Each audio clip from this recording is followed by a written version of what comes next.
पिंजर police स्टेशनचे वादग्रस्त PSI अभिषेक नवघरे यांच्या विरोधात स्थानिक पत्रकारांनी 15 एप्रिल रोजी थेट जिल्हा पोलीस अधीक्षकांकडे तक्रार दाखल केली आहे।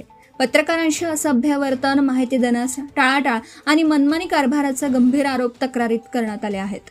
घटनांची अधिकृत माहिती न देणं, उडवाउडवीची उत्तरं देणं व पत्रकारांना दुय्यम वागणूक देणं यामुळे पत्रकारांमध्ये संताप निर्माण झाला असून त्यांनी अखेर आक्रमक पवित्रा घेत तक्रार केली आहे।